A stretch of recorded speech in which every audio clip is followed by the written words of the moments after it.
নমস্কার বন্ধুরা, পিপাস কিচেনে আপনাদের সবাইকে স্বাগত। আজকে আমি স্যান্ডউইচ বানাবো, সেটাই আপনাদের সাথে শেয়ার করব। তো চলুন আমি কিভাবে বানাই একটু দেখে নিই। সবার আগে আমি এখানে কড়া বসিয়ে দিয়েছি, কড়াটা একটু তেল গরম বসিয়েছি। এখানে আমি পেঁয়াজ কেটে নিয়েছি, এখানে লঙ্কা কেটে নিয়েছি। এটাই আমি দেবো, আদাটা দেবো না, আদাটা মুখে পড়ে, কুচো কুচো করে দিলেও মুখে পড়ে, সে কারণে আদাটা দেবো না। লঙ্কা আর পেঁয়াজটা দেবো। পেঁয়াজটা দিয়ে দিয়েছি আমি, আর লঙ্কাটা দিয়ে দিচ্ছি আমি। পেঁয়াজ আর লঙ্কাটা দিয়ে আমি খুব ভালোভাবে ভেজে নেবো এটাকে। স্যান্ডউইচ বানাতে গেলে আমার কিছুটা বেসন লাগবে, আমি বেসনটা নিয়ে নিচ্ছি কিছুটা। এটাই নিচ্ছি আপাতত, তারপরে যদি লাগে তখন দেখা যাবে। এটার মধ্যে আমি একটু হলুদ দিয়ে দেবো,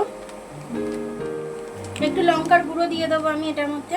বেসনের মধ্যে অল্প করে একটু জিরে গুঁড়ো দিয়ে দেবো, খুবই অল্প দিলাম। একটু কালার আসবে বলে আমি কাশ্মীরি লাল লঙ্কা দিয়ে দিলাম। সামান্য একটু চিনি দিয়ে দিচ্ছি, কালার আসবে ভালো, সে কারণে। এবার ব্যাটারটা আমি ভালো করে মিশিয়ে নেবো, মিশিয়ে নিয়ে এগিয়ে নেবো। তার আগে আপনাদের দেখিয়ে দিই, পেঁয়াজটা আমার ভাজা ভাজা হয়ে গেছে। পেঁয়াজ ভাজা হয়ে গেছে, আমি সেখানে আলুটা সেদ্ধ করে রেখেছিলাম, সেদ্ধ করে ম্যাশ করে রেখেছিলাম, গেটার দিয়ে গেট করেছিলাম যাতে এর ভেতরে না কিছু কুচো থাকে। আপনারাও ভালো করে এটাকে ম্যাশ করে নেবেন। ম্যাশ করে নিয়ে এটাকে ভালো করে পুরটাকে তৈরি করে নেবেন।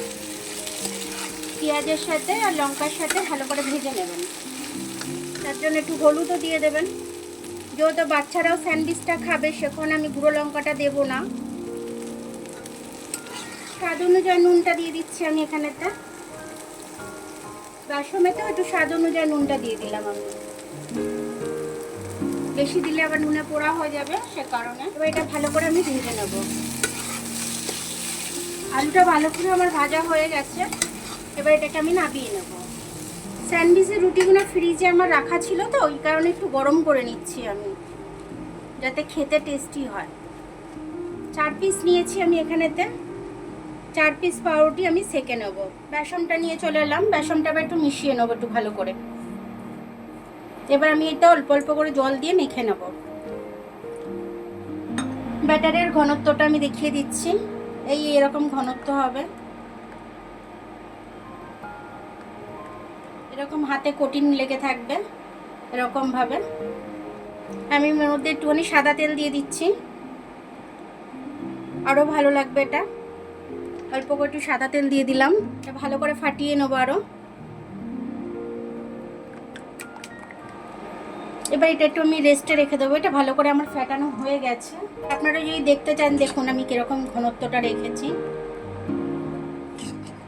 আলুটা এখানে নিয়েছিলাম আমি, একটা একটা করে পাউরুটি নিয়ে নিচ্ছি। পাউরুটির মোড়ে আলুটা দিয়ে দেবো, এর মধ্যে খুব ভালোভাবে দিয়ে দেবো। আপনারা যদি একটু সময় ধরে আলুটাকে একটু ঠান্ডা করতে দেন তাহলে কিন্তু একটু ভালো হবে।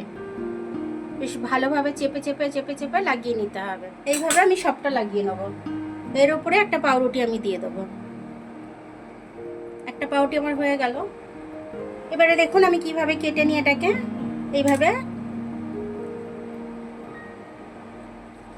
এইভাবে কেটে নেব। দুটোকেই কেটে নেব এইভাবে। ব্যাটারটা এখানে রাখলাম। সবার প্রথমে আমি কোণগুলোকে বুড়িয়ে নেব এরকম ভাবে।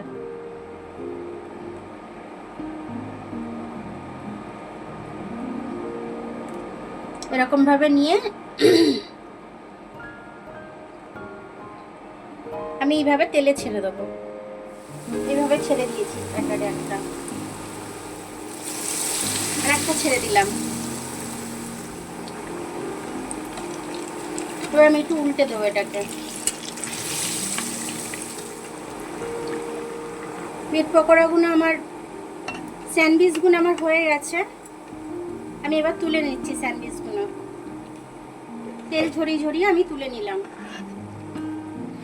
দেখুন আমার স্যান্ডউইচগুলো হয়ে গেল, খুব সুন্দরভাবে হয়ে গেছে স্যান্ডউইচগুলো আমার। এরকমভাবে আপনারা করে বিকেলের নাস্তা হিসাবে আপনারা ব্যবহার করতে পারেন। ইভেন এটা খেলে পরে একটা করে খেলেই কিন্তু পেটটা ভরে যাবে। বেশ বড় বড়ই স্যান্ডউইচগুলো। দেখুন আমি একটা দেখাচ্ছি আপনাদেরকে, কত বড় বড় একটা স্যান্ডউইচ। বড় বড় স্যান্ডউইচ একদম।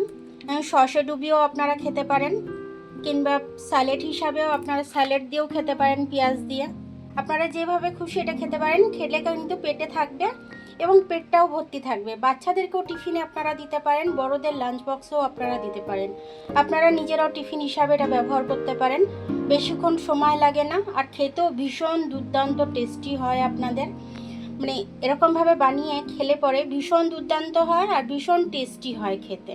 আপনারা এইভাবে করে একবার খেয়ে আমাকে কমেন্টস করে জানাবেন যে আপনাদের ভিডিওটা কেমন লাগলো।